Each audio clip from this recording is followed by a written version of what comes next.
Hi guys, Robin Bonnick, RIB, inspirational speaker, inspirational coach, and author of Soul Survivor. Yeah, published by New Holland. You're with me still? Great. Today, what we're going to do? We're going to do Who Am I Writing For? Who am I writing for? Very important to know this stuff. So remember. Share the love. That way, people who are writing book who are stuck right now in getting a great story out to the world, right?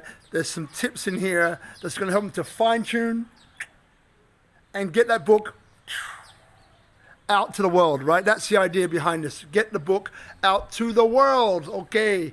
Now, thank you for being with me for this time. If all of you have been watching, getting some great tips, let me know. Leave me some comments. How's the content going? Is there anything you'd like me to cover or anything else you'd like me to cover? Are you getting value from this, right? Are you getting value from this? And are you happy that I put my shirt back on? All right, let's get to this.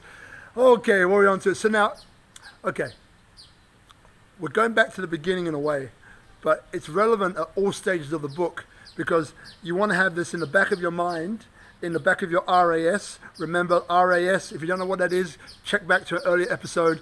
Very important that you know what it is because you're using it every day. And whether you're writing a book or not, you need to know what the RAS is. It's a very powerful thing.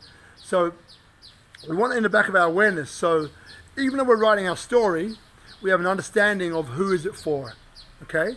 Because then that will also determine which things we should add in, which things that we should leave out, right? It's all determined by that. So that's the importance of knowing who you're writing for. So three questions. Okay, so what is the message of my book? What is the message of my book? Okay, so let's go back to my book. So my book is, the message is about, it's not where you start in life, it's where you're going that's important. That's the underlying message. This kid who grew up in two children's homes in London, who was given no prospects, no guarantee of even living. He grew up with gangsters, with thugs, with amazingly beautiful people as well, and some of those guys were both, right? Rich people, poor people, celebrities, non-celebrities, all these different groups of people who I grew up with, right? And then I was able to take that knowledge, take that learning, become elite sportsman, run a business voted number 3 in the world, work with some very famous celebrities, have a great network of people around me, and have some great advice and thought leaders around me as well. So the message of my book is that it's not where you start in life, but it's where you're going that's important, right? That's the narrative. Another narrative is that it's from unloved to loved, right? So as I mentioned before, I didn't love myself. I thought I was a white kid, for the first 14 years of my life, because for the first 14 years, I was basically the only black kid at school, right? Even though at home in the children's homes, it was pejoratively black, but didn't matter because I relate to the people that I spend more time with, which was my friends at school, right? So from unloved to loved, that was another narrative. So what is a narrative of your book, right? Is it about, for example, I'm helping a lady at the moment, amazing woman, Stephanie. She's got a vision, right?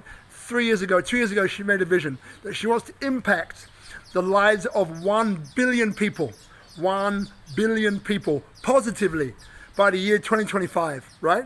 So what happened to her was that she's a global entrepreneur, right? She went to Africa to launch one of these products that she was putting out for women and other people which are a little bit more exploited or at danger, at risk in our society. She was bitten by a mosquito, contracted malaria, not so bad. But then that malaria turned to cerebral malaria, not good. She was in Massachusetts, Boston, in the airport, collapsed, rushed to hospital. Cut a long story short, cerebral malaria is malaria which gets into the spinal column, spinal fluid. It's really bad. So what happened is she died 3 times. She was given the last rites 3 times. 3 times, right? She lived. She was then air-vac'd back to Sydney. She's been in hospital for a total of 260 days, 260 days in hospital, right? She's lost her toes. Her toes were amputated. They wanted to amputate her legs as well. She said no, right? So we're doing this book, right? So what is the theme of that book? the theme of that book, the message of that book, is about, as human beings, we all have this amazing resilience, right, to live, this will to live, this resilience, this never say die attitude, right, this grunt, right? So her book is about being a global entrepreneur and all the rest of that, but what people would take away from this book is resilience, right? Is being able to tap in, to dig deep and know that you have will, right? You have self-will, maybe you have a faith, right? So maybe it's about that. It's about resilience and faith, So the point I'm trying to make to you is that through knowing the message of your book, you get to understand who you're writing for, right? And again, if you want to take this far and you want to create a brand and make 6 figures, 7 figures from this, then you need to be laser focused on this. What is my brand? Like, who am I looking for? Who am I targeting?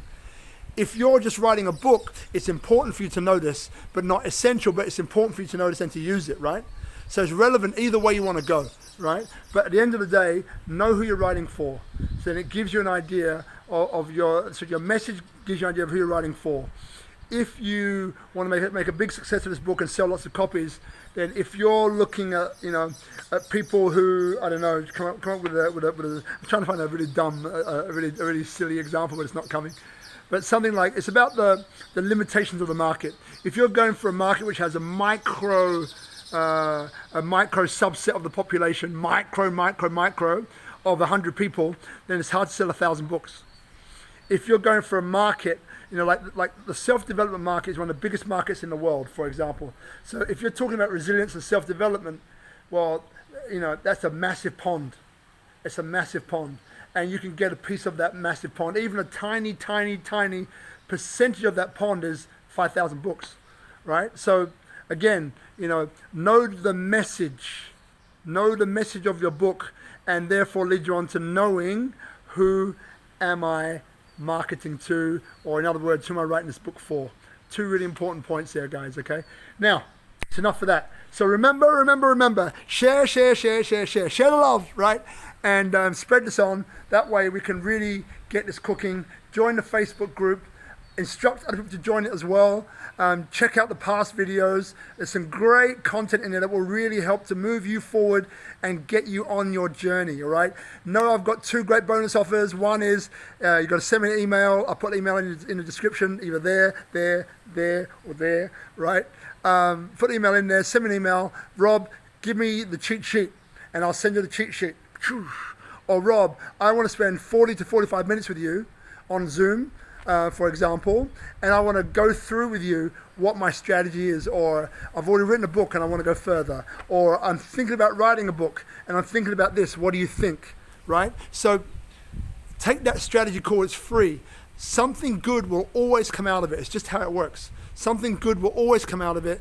Take me up on this offer. It's really cool. We do a strategy session together, get to know you a little bit more. You get to know me a little bit more. I'm not always this crazy.